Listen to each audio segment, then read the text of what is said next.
I know you're seriously considering launching your podcast. That's why you're here.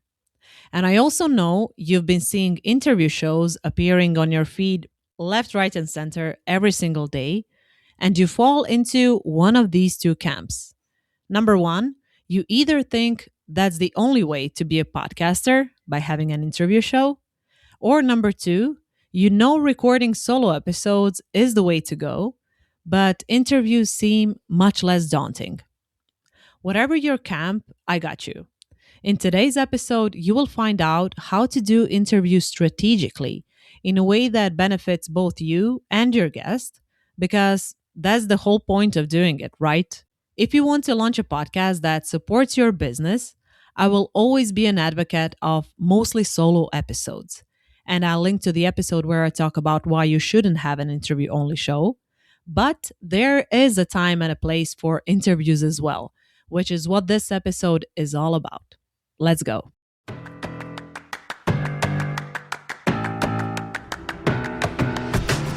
This is Say Yes to Podcasting, where solopreneurs learn how to start podcasts that attract their ideal clients and do the marketing for them. I'm your host, Anja Lordanic. Say Yes to Podcasting today. Before I start sharing what I'm about to share for this episode, I have to tell you that I'm speaking from personal experience because if you're not familiar, I used to have a podcast before, which was called Freelance Business Unlocked, and it was a podcast aimed at business owners who wanted to improve their businesses, which is, when you think about it, very general, very broad. But I enjoyed the process. I learned so much throughout the recording of those episodes. And I have to say that I have retired that podcast with 100 episodes under my belt. And most of them were interview episodes. Now, what's important to note here is that those interviews were all different. They were interviews with different subject matter experts, and all of those people were experts in their respective fields. And I was always a curious non expert asking those people questions that I was truly interested in finding the answers to. So when you look at it closely, I was never the one sharing my own expertise. I didn't have the time to shine on my own show because I didn't give myself the opportunity to do so. All of those people I met throughout the process were amazing, and I'm still in touch with a lot of them. But if I had to go back, I would do my interviews differently. And today I will share how. And another important point on how to look at interviews for your specific show. First of all, I hope it will be more specific than mine was. Don't talk about business or marketing or sales in general. Try to dig deep. So think about your listeners always. This is something I keep on repeating in my episodes and to my clients on my one-to-one calls. Think about your listener. And what do I mean by that? Make every episode with them in mind, with one specific listener in mind. Every episode should be interesting to them. They should be looking forward to every episode you create. And if you have them in mind this way, thinking of episodes in general and content creation itself will come much more easily. I promise you. Let's start with the first tip I have for you. Make it a discussion and not necessarily an interview where you ask questions and they answer those questions like I did before for my previous show. Think of this like you're having a co host. So you stumbled upon an expert or you know someone who you think might be a great addition to your show. Invite them as a co host and frame it that way. Frame the ask that way, as if you're looking for someone who will host the show alongside you. Now, you might be asking yourself, do they need to have podcasting experience? No, they just need to be experts in what they do, and they need to have clients actively paying them to solve a specific problem they can solve. So, if they're a coach, a mentor, an educator, a teacher of any sort, just like you are, that means that they explain concepts for a living, just like you do. And that means that they will probably make for a great co host where you will talk about the topic you agree to talk about. Why this makes sense and why this is actually kind of fun. Because this way, if you have a co host, the pressure is off of both of you. You're chatting, you're exchanging experiences, your expertise. It's much more natural because you're speaking to another human being. Because, believe it or not, recording solo episodes at the start is much more challenging than it actually seems, even though for those who know how to do that, it seems effortless. But it takes some skill and some practice. However, if you're talking to another person, you're having a conversation with another person, and in this case, with another expert. And your expertise as the host can shine through as well, which is probably the most important thing. You're having a discussion, you're not necessarily asking them questions and they're firing back at you. And then you have to think of another question and then they answer that question too. And you're kind of shining the light on them. This way, you're having a discussion, you're exchanging knowledge, and the listeners are getting the benefits of both of your brains. Here's an example I already mentioned in one of my podcast episodes. For example, a psychotherapist might be the host of a podcast and they talk about recovering from traumatic accidents, and they decide to invite a surgeon onto their show.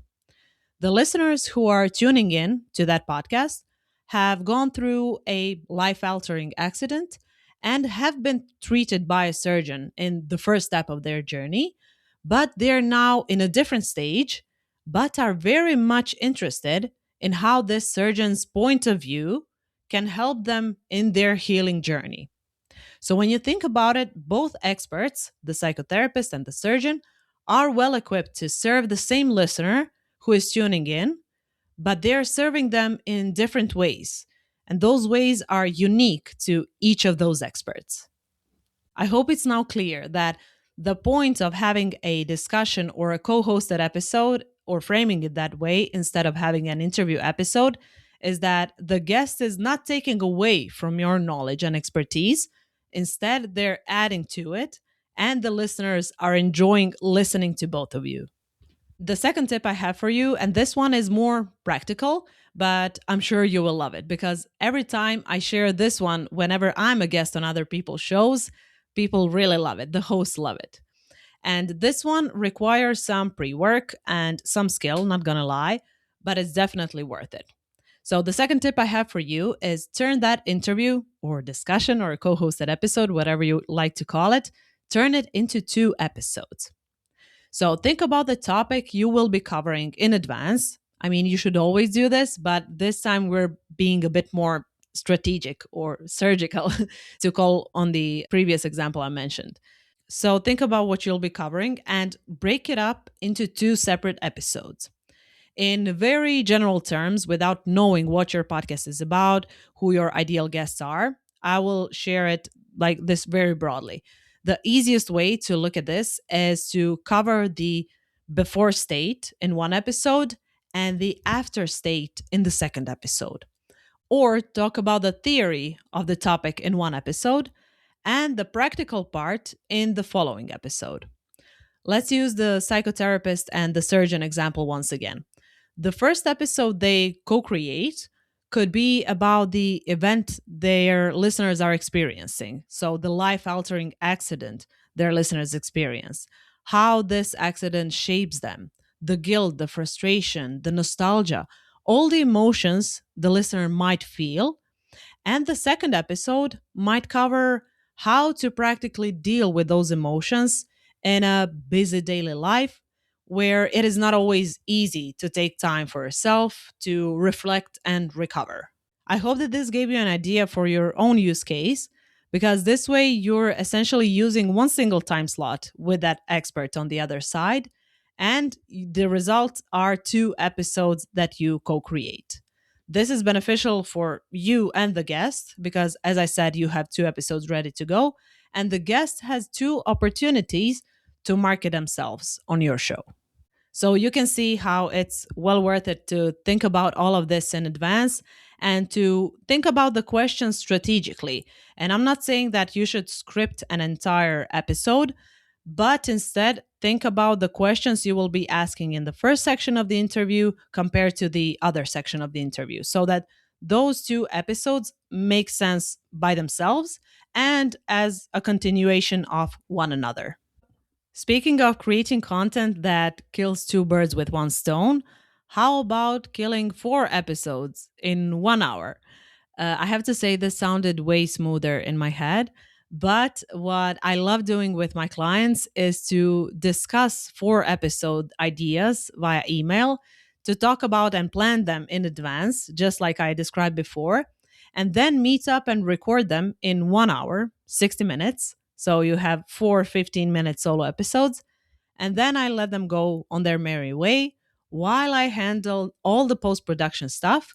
And in 3 days, they get those 4 episodes handed to them, ready to be published. Why 4 episodes? Because that way you're set for an entire month for your podcast. And all of those are solo episodes where you're the expert, sharing stuff you teach your clients anyway, but with my expert guidance and with 0 minutes spent on editing any of it. If that sounds like your cup of tea, and I hope it does, click the first link you see in the show notes and let's schedule your recording sprint, as I lovingly love to call it, because that's exactly what it is. Recording sprint, 1 hour, 4 podcast episodes. First link in the show notes. And the final note I would like you to take away from this episode is you can be picky with your guests. You're allowed to say no. You can pick and choose. It's your show. And you're a business owner, after all. You've received no's before, and you have said no to others countless of times. And you can do it here too if someone is not the right fit for your show. Protect your show, and most importantly, protect your listeners. They need to have a great listening experience every week, no matter who you invite. And no matter how much you try, some interviews will just not land. And you will notice this while you're recording the show. So accept that as well. And you don't have the obligation to publish those interviews to your show. I know that sounds a bit awkward and maybe rude, but you can always communicate that with a guest afterwards. When you realize that it is not the right fit, it did not turn out the way you hoped it would, you can communicate that and share some of the ideas that arose from that conversation, provide them with a transcript, with some of the clips, share whatever you can share. But if you don't think it will be a valuable listening experience for your listeners, don't publish it.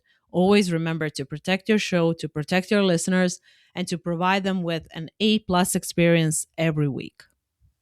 I hope that this episode gave you some ideas, that it opened your eyes to new possibilities, and that you will ditch the interview only podcast where you invite different experts onto your show every single week and where your listeners essentially don't know what to expect every week.